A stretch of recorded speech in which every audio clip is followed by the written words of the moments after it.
Sir John talaga unang ko pangunang ko. Yeah. So, pumunta talaga ako dito sa iyo, no? Salamat, Pero, Sir kanya, John. Happy birthday pala, Sir John! Belated happy birthday. na-touch nga ako, may binigay na si, Kate.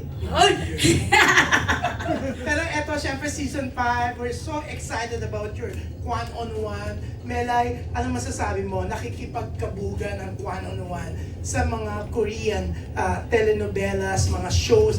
Kasi talaga namang nagtsatsaga talaga ang lahat.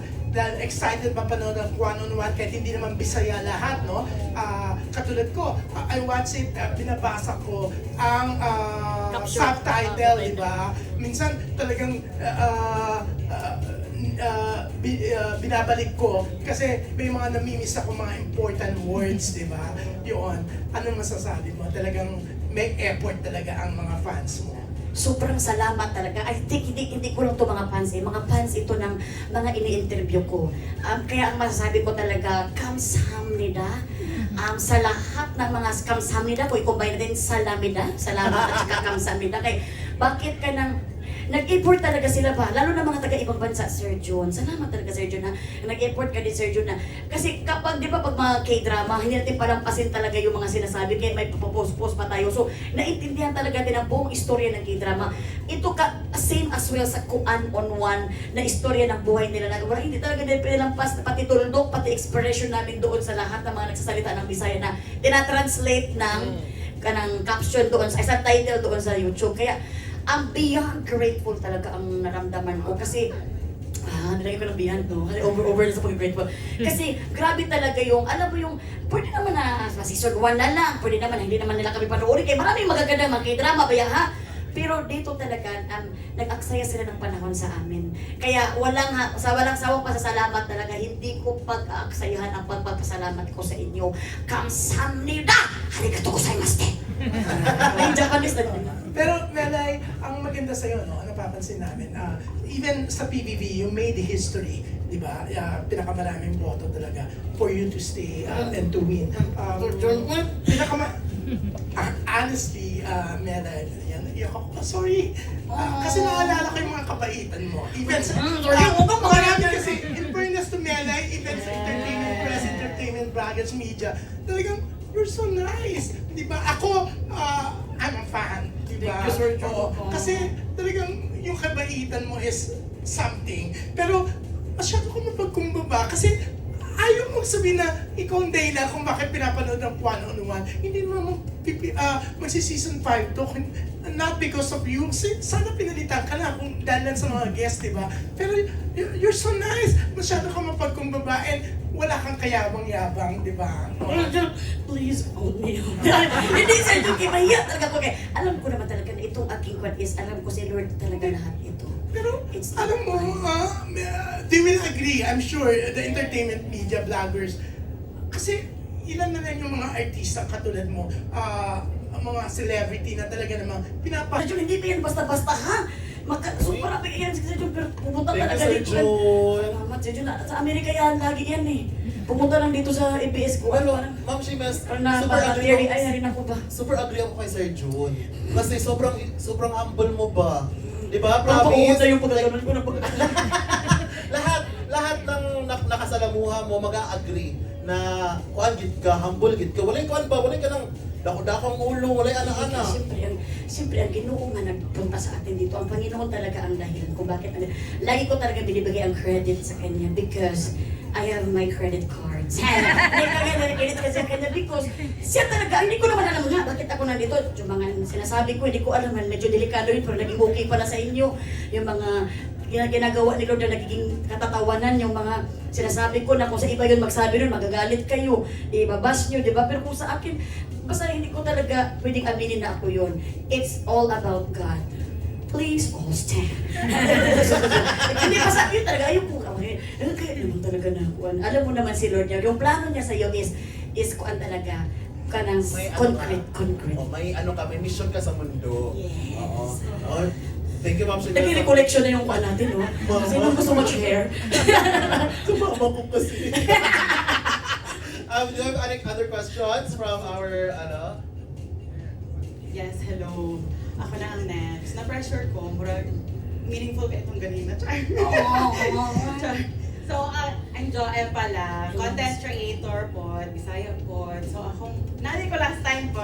Ay, salamat, Joel. Yes. So, first question ako, since sa kadaghan ni mong seasons, kinsa ang top 3 in mind na gusto pa nimo mag-guest, na wala pa na-guest? Na wala pa nag-guest kay top 3 in mind, siyempre naadara ang Pacquiao family. Siyempre si Nanay Junicia. Kay ingon sila, kamukha daw nako si Nanay Junicia. Next is si Jinky Pacquiao. Jinky Pacquiao because kanang makita niyo yung normal life, pero bisag arangan na sila, dato na sila, pero makita niyo mo ilang normal life sa ilang balay. Na biri Bisaya, kaayo gid sila ilang life nila. And then, simply si Sir Manny Pacquiao, nag-message na ako din sa kanila, pero sobrang busy lang din nila kasi yung last time message ko, kanang nasa may fight ata si Sir Manny. So, nung sabi ko, isahin ko na lang punta ng Jensan para sana makapunta din kami, isahin ko na lang sila ng interview. Wow, feeling. Akala mo talaga pagbibigyan mo. So, hindi kayo mabutan kayo na sila. Ang bait nila talaga na, message ko si Miss Jinky. And then yung, gusto ko interviewin talaga yung kambal. Yung magkambal si Jinky and si Janet. Because gusto ko makita ko ano yung kasi sobrang closeness talaga yung dalawa. Ang rapport talaga nila talagang isa yung utak nila. Kaya gusto kong malaman kasi sa magkakapatid, mag-aaway, di ba? Pero sila parang hindi ko sila makita mag-aaway. So, yan sila ang mga gusto kong interviewin. Pwede bang umalis na ako ngayon mag-interview? Interview na lang. Salamat, Jonel. Yes. Last question. Okay. Since last season sa season 4, ang pinaka-memorable ni mo na guest na life-changing, chika mo ay si Diana Wong. Yes. So karon kinsa naman ang memorable life-changing guest aside kay Diana Wong? This season 5, aside kay Diana Wong, siyempre walay lain. Very memorable kay Paul J, kay Mark Bautista sa uban pa. Pero life-changing ni kay Ellen Adarna. Kaya nag-change ka niyang life. Hindi, kanang life-changing ni siya. Kaya kay mga realization. May realization ka kasi na ang life, ganun talaga. Pagdadaanan mo talaga ang dapat mong dadaanan. So, kanang life-changing siya because ang dami kong nakita sa kanya na very Bisaya rooted and makikita mo sa kanya ang pagka-humble. Nakita magiging mo si Ellen Adarna is a very social, mayaman yan. Pero makita mo ang wisdom niya dito sa pag-interview ng Hosea. So, life-changing si Ellen Adarna. Thank you, Ma'am. Thank you so much, Miss Joanne, for this kind of Thank you, Miss Joem. Grabe. Actually, ako parang gusto ko na lang makinig sa iyo ba? Parang live na lang nakuha na. Di kay kani basta to interview na ko. Awan ninyo, abangan nyo talaga kay Ellen Adarna, bahala kayo sa buhay nyo. Actually, parang gusto ko na mag-search ng Ellen Adarna and Maylay. Wala pa. June 9 pa. Do you have any other questions? Ayan, for our next question is a phone-in question. Ayan, ang iyang tanong, nakakatuwa na pati mga non-Bisaya viewers ay nanonood na ng One-on-One sa All TV at Kapamilya channel. May subtitles kasi ito doon at sa YouTube of course. And I want. Ano ang pakiramdam na mas na-expose na ngayon na sa Bisaya humor at culture ang mas maraming audiences na hindi lamang from Visayas and Mindanao? Siyempre ang nakakakabag. Hindi nakakakabag at the same time nakakasarap sa feeling dahil alam mo umabot na tayo sa mga mga kanang TFC subscribers natin na grabe talaga din baya ang pagka-home kanang ano daw yan? Homesick nila. Grabe yung pagka-homesick nila na namimiss nila ang pamilya nila pero pag makita nila itong ating interview natin sa ating mga kwan kasi yung interview naman natin hindi naman sobrang seryoso eh.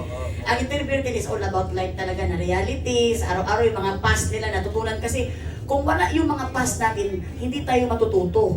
Diba? So, sobra akong ma-inspire akong pumasok sa kung ano-ano lagi. Pag yung hindi, aside sa sweldo ha, dahil dito din sa, alam mo yung inspiration na dala at yung parang napapahappy natin ang mga TFC world dahil dito sa inspiration na dala ng ating mga guest na mga Bisaya.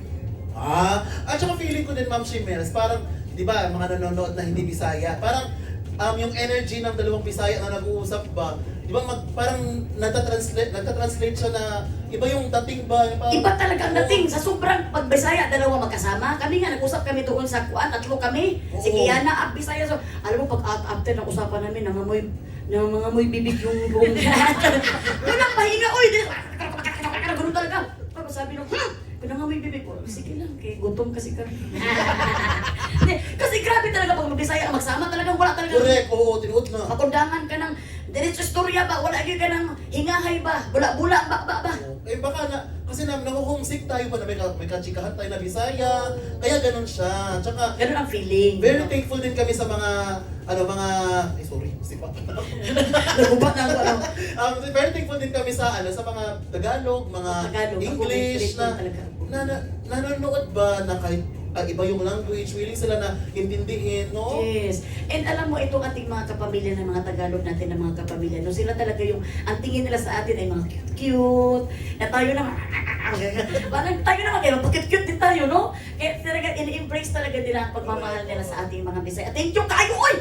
Ay, Uy, naku! thank you, kaayo. Meron ba tayong other questions? Hi, Melay! Yes. My name is Tita Cora from OGDS Showbiz Ay, Update. wow, Tita Cora! Hello po. May question lamang po ako. May talent ka sa pagpapatawa kahit seryoso ang usapan. May pagkakataon ba na napagalitan ka dahil tumatawa ka sa maling timing?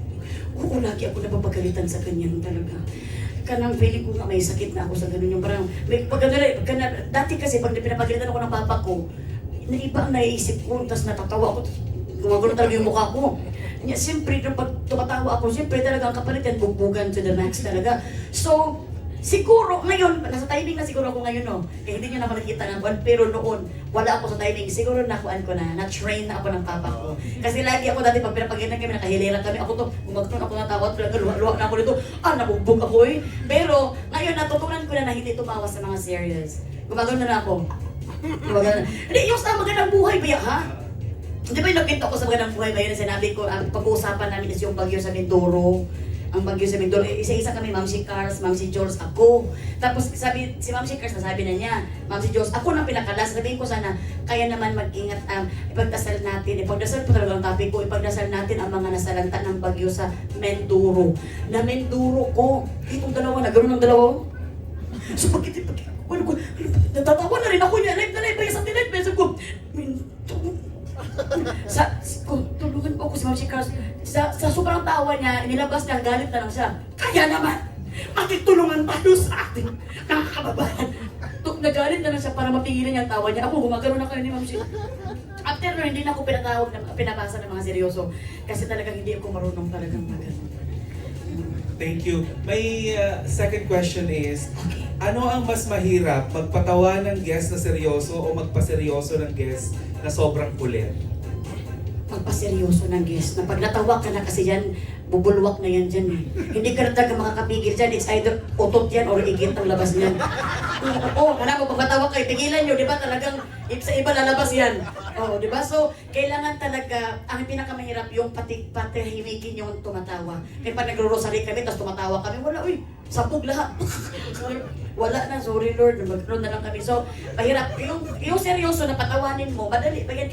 Ipalabas mo lang siya, may uutot ka lang sa harap niya, or gano'n ka lang, matatawag, gano'n na yan, smile. Pero yung papigilin mong patawanin yung tumatawa na, wala yan, hindi posibleng mangyari yan. Yun ang pinakamahirap sa akin. Thank you, Ma'am Shimel. Thank you so much. Ma'am Cora.